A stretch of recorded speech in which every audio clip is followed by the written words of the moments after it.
China has always created lots of problems on the Indo-Tibetan borders. And not just on the Indo-Tibetan borders, even to the Pakistan borders also. Earlier they had done in Galwan, they had earlier done in Doklam issues. Doklam, that was a border between India, Bhutan and Tibet. India right now, even though they had made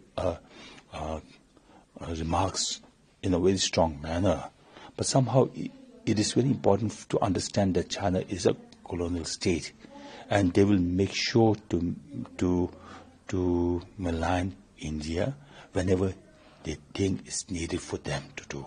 We can see there is some recent incidents of rising Chinese aggression in India-Pakistan borders.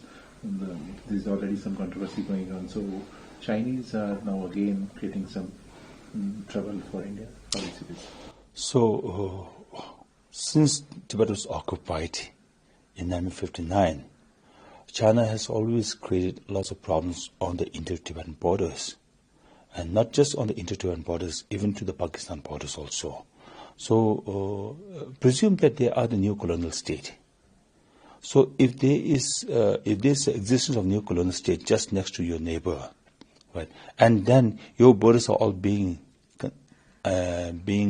labeled as a disputed land, then obviously China will make any trouble, any time, whenever there is a need for them to make India in a more troubled state.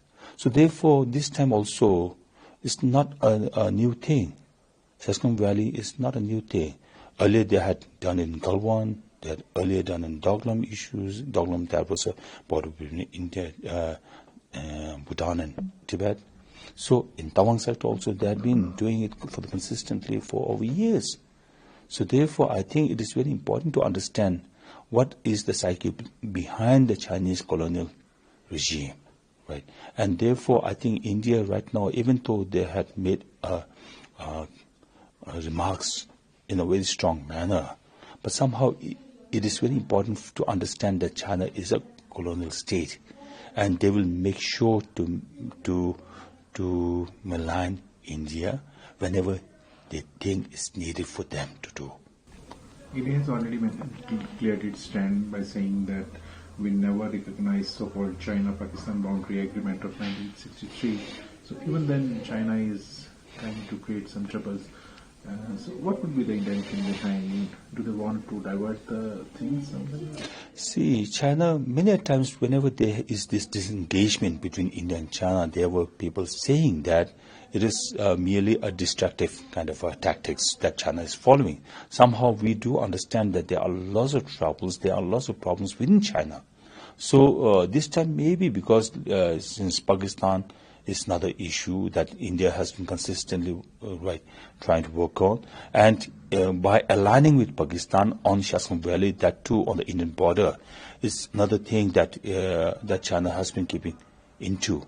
So I think even though India has made a very clear stand to the China, even to Pakistan, but still then China has been doing that. That means that they have lots of things in their mind to do, right, which will hamper the India-China relations. But somehow what we are thinking is, if we have the new century, that is the Asian century, that is the India and China's enlightenments and the power symmetrics, that means that India and China should have more engagements rather than the disengagement. So this is one of the tips for disengagement with the new year coming up, right?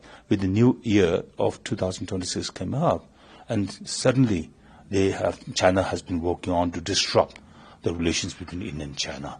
That is not a good thing.